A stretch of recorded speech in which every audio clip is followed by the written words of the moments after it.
అందరికీ నమస్కారం. ఇప్పుడే ఫలితాలు ఇంకా వెలువడుతున్నాయి.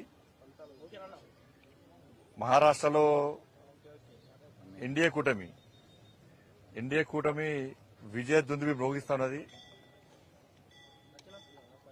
ఇలా అందరి అంచనాలు పటాపంచలు చేస్తూ ఒక పీపుల్స్ పల్స్ సర్వే ఒకటి మాత్రం చెప్పినట్టున్నది. పీపుల్స్ పల్స్ సర్వే ఒకటి చెప్పినట్టున్నది. అంటే ఫస్ట్ చూసింది అదే. నేను మొత్తం ఆ సర్వేకి అనుకూలంగా ఫలితాలు వచ్చినాయి. ఎక్కడ చూసినా కూడా ఇలా భారతీయ జనతా పార్టీ ఎన్డీఏ హవా మహారాష్ట్రలో కొనసాగుతున్నది. జార్ఖండ్ లో పోటాపోటీ నడుస్తా ఉన్నది. ఇలా Congress party iron leg party అని చెప్పి అన్ని పార్టీలు భావిస్తున్నాయి అలా ఈ ఫలితాలతోని. వాళ్ళ ఇప్పటికే 220 సీట్లకు పైగా మెజార్టీ ఉంది. మ్యాజిక్ ఫిగర్ దాటింది. 220 స్థానాలకు పైగా మెజార్టీలో ఇండియా కూటమి ఉంది. గతంలో కంటే ఎక్కువ సీట్లను సాధించబోతున్నాం. దానిలో ముఖ్యంగా భారతీయ జనతా పార్టీ పోయినసారి 105 స్థానాలు గెలిచింది. ఈసారి 125 స్థానాలకు పైగా గెలవబోతున్నమాట.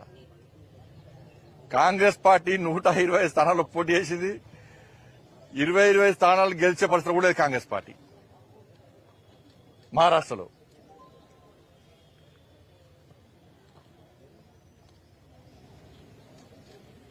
దాంతోపాటు యూపీలో కూడా 9 స్థానాల్లో 7 స్థానాల్లో భారతీయ జనతా పార్టీ మెజార్టీలో ఉంది. కాబట్టి మహారాష్ట్రలో కాంగ్రెస్ పార్టీ కూటమి ఎన్డీఏ కూటమి ఎన్ని అబద్ద ప్రచారాలు చేసినప్పుడు కూడా ఇవాళ ప్రజలు వాటిని నమ్మలేదు. నరేంద్ర మోడీ గారి నాయకత్వం మీరు నరేంద్ర మోడీ గారి యొక్క అభివృద్ది మంత్రమాల పనిచేసింది. వారి విశ్వాసాన్ని నమ్మకంతో ప్రజలు రెండవసారి ఇవాళ ఎన్డీఏ కూటమికి అధికారాన్ని అప్పయ్యారు. ఒకసారి ప్రభుత్వంలోకి వచ్చినాక నెక్స్ట్ టైం మెజార్టీ తగ్గుతుంది. కానీ ఈసారి మెజార్టీ విపరీతంగా పెరిగింది సార్. కాబట్టి ఉద్దవ్ ఠాకరే లాంటి శివసేన పార్టీలు వాళ్ళ ఐడియాలజికల్ దానికి విరుద్దంగా, హిందుత్వానికి విరుద్దంగా, హిందూ ధర్మానికి విరుద్దంగా వివరించే పార్టీలతో కుమ్మక్కు కావడం వల్ల మొత్తం అడ్రస్ లో కూడా గల్లంతైపోయినాయి పార్టీలను కూడా. కానీ మహారాష్ట్రలో హిందూ సమాజం వాళ్ళ చైతన్యాన్ని చాటింది. ఎంఐఎం పార్టీతో కాంగ్రెస్ పార్టీ కుమ్మక్కై ఓట్లను చీల్చే ప్రయత్నం చేశారు. అనేక రకాల కుట్రలు చేశారు. కానీ అక్కడ ధర్మం గెలిచింది. ప్రజలు చీలిపోద్దని చెప్పి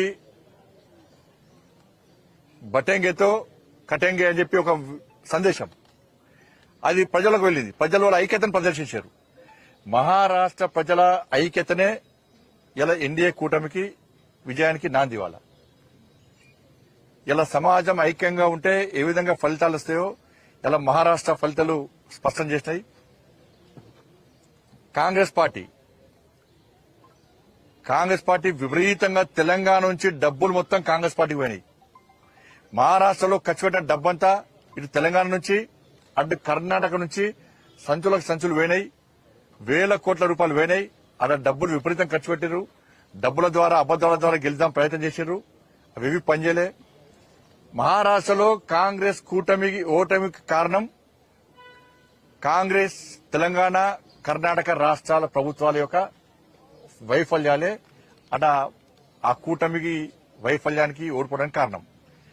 ఎందుకంటే హిమాచల్ ఎన్నికల పేరు చెప్పి కర్ణాటకలో గెలిచారు. కర్ణాటక ఎన్నికల ఫలితాలు చూపెట్టి తెలంగాణలో గెలిచారు. ఈ 3 రాష్ట్రాల ఫలితాలను పెట్టించి 3 ముఖ్యమంత్రులు తీసుకుపోయారు. ఇక నన్ను చూడు అందరూ చూడండి. మొత్తం మహారాష్ట్ర మొత్తం తెలంగాణ రాష్ట్ర ముఖ్యమంత్రి రేవంత్ రెడ్డి గారు అయితే ఒక 10 సార్లు వేణి కావచ్చు. ఆయన వేయిన సీట్లు మొత్తం ఓడిపోయినాయి.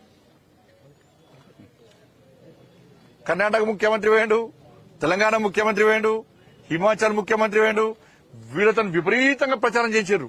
మేము ఇన్ని హామీలు ఇచ్చినాం, ఈ గ్యారెంటీ ఇచ్చినాం, 10 గ్యారెంటీలు అక్కడ పాంచన్యాయం చెప్పి కర్ణాటకలో, 6 గ్యారెంటీలు అని చెప్పి తెలంగాణలో మేము అమలు చేస్తామంటే ప్రజలు ఇక్కడ ఏ విధంగా ధోకా చేసింది కాంగ్రెస్ పార్టీ, ఏ విధంగా నమ్మక ద్రోహం చేసింది 3 రాష్ట్రాల్లో, ఏ విధంగా ప్రజలను వంచింది, ఎన్నికల ముందు హామీలు ఇచ్చే విధంగా మోసం చేసింది, తిరిగి మహారాష్ట్రలో ఏ విధంగా తప్పుడు ప్రచారం చేస్తుందో ప్రజలు విశ్వసించరు, ఆ నమ్మిరు, వాళ్ళు అన్ని వాస్తవ విషయాలు గ్రహించారు. కాబట్టి ఇప్పుడు కాంగ్రెస్ పార్టీ ఓటమికి కారణం తెలంగాణలో కాంగ్రెస్ ప్రభుత్వం, కర్ణాటకలో కాంగ్రెస్ ప్రభుత్వం, హిమాచల్లో కాంగ్రెస్ ప్రభుత్వం యొక్క వైఫల్యాలు, ఇచ్చిన హామీలు నెరవేర్చకుండా ఉల్టా తప్పుడు ప్రచారం చేయడం వల్లనే ఇలా మహారాష్ట్రలో కాంగ్రెస్ కూటమి ఓటమి చెందింది.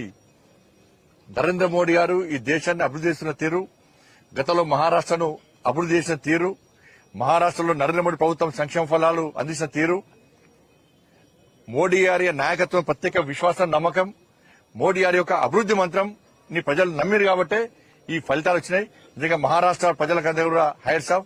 తెలంగాణ రాష్ట్రం నుంచి కూడా అనేక మంది నాయకులు, కార్యకర్తలు చాలా మంది ఇవాళ మహారాష్ట్రలో ప్రచారం వేరు. కాంగ్రెస్ పార్టీ కర్ణాటక ఎమ్మెల్యేలు, ఇక్కడ ఎమ్మెల్యేలు బూత్ కొక్కన్నారు, కానీ ఎమ్మెల్యేల ప్రచారం పనిచేయలే.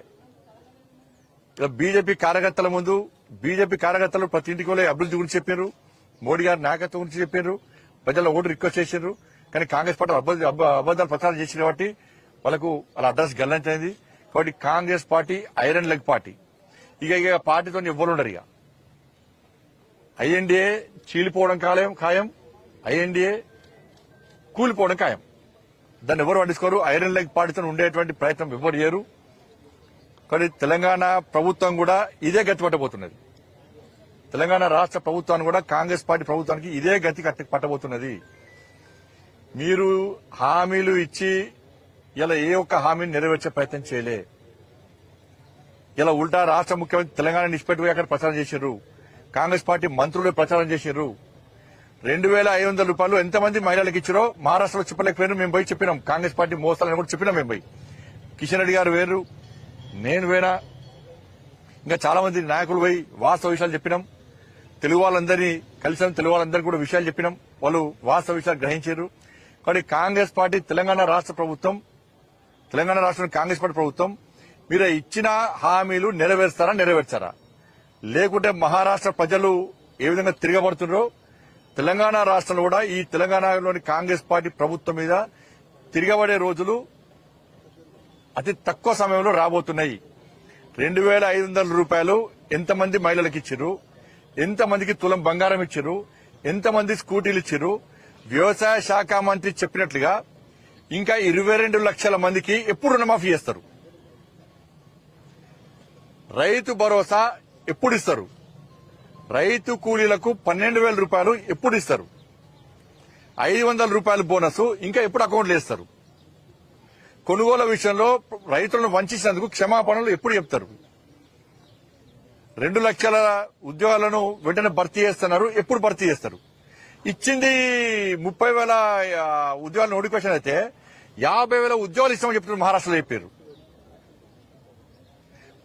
ఇక్కడ తెలంగాణ పైసలు మొత్తం తీసుకుపోయి మహారాష్ట్రలో యాడ్స్ ఇచ్చారు. తెలంగాణ రాష్ట్ర ముఖ్యమంత్రి తెలంగాణ పైసలు ఇక్కడ హామీలు నెరవేర్చడానికి పైసలు లేవంటారు, బోనస్ చేయడానికి పైసలు లేవంటారు, ఉద్యోగాలకు పైసలు లేవంటారు, నష్టమైన రైతులకు ఇవ్వడానికి పైసలు లేవంటారు, 2,500 మహిళలకు ఇవ్వడానికి పైసలు లేవంటారు, 4,000 రూపాయలు ఆసరా పెన్షన్ చేయడానికి పైసలు లేవంటారు, ఉద్యోగస్తులు 5 డిఏలు చేయడానికి పెన్షన్ పైసలు లేవంటారు.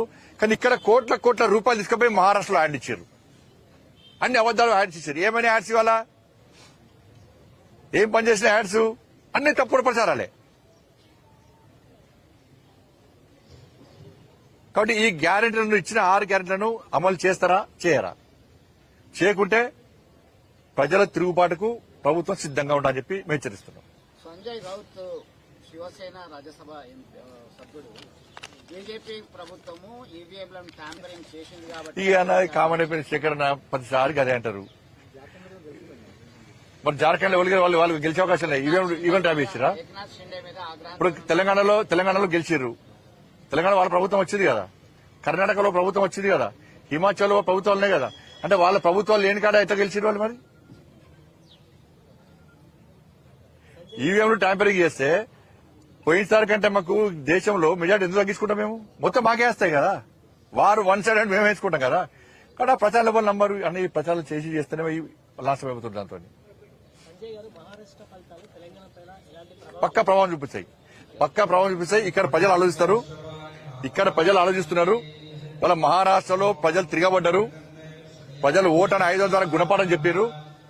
ఈ ప్రభుత్వం తప్పు ప్రచారం చేసింది, నమ్మించి మోసం చేసే ప్రయత్నం చేసింది.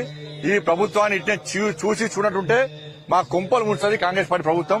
కాబట్టి పక్కా ఇక్కడ ప్రజలు చైతన్యం అవుతారు. ఇలా భారతీయ జనతా పార్టీ నేతృత్వంలో మేము యుద్దం ప్రారంభించబోతున్నాం.